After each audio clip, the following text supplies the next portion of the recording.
સર્વજન સુખાય સર્વજન હિતાયના મંત્ર સાથે માનનીય વડાપ્રધાન શ્રી નરેન્દ્રભાઈ મોદીની લોકહિતની નીતિ અને માનનીય મુખ્યમંત્રી શ્રી ભૂપેન્દ્રભાઈ પટેલની સરળ રીતિ સાથે ગુજરાતમાં સ્ટેમ્પ ડ્યુટી એક્ટનો અમલ બન્યો છે વધુ સુગમ।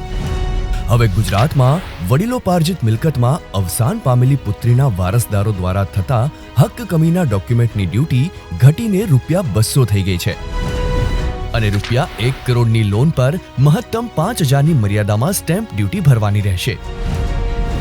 સાથે જ વધારાની જામીનગીરીના કિસ્સામાં તો હવે ₹5,000ની સ્ટેમ્પ ડ્યુટી ફિક્સ જ છે અને જો ઘર કે ઓફિસ 1 વર્ષથી ઓછા સમય માટે ભાડે લેવાના છે તો સ્ટેમ્પ ડ્યુટી પણ લાગશે એકદમ નહિવત। આ છે વિઝન વિકસિત ગુજરાતનું, મિશન જન કલ્યાણનું।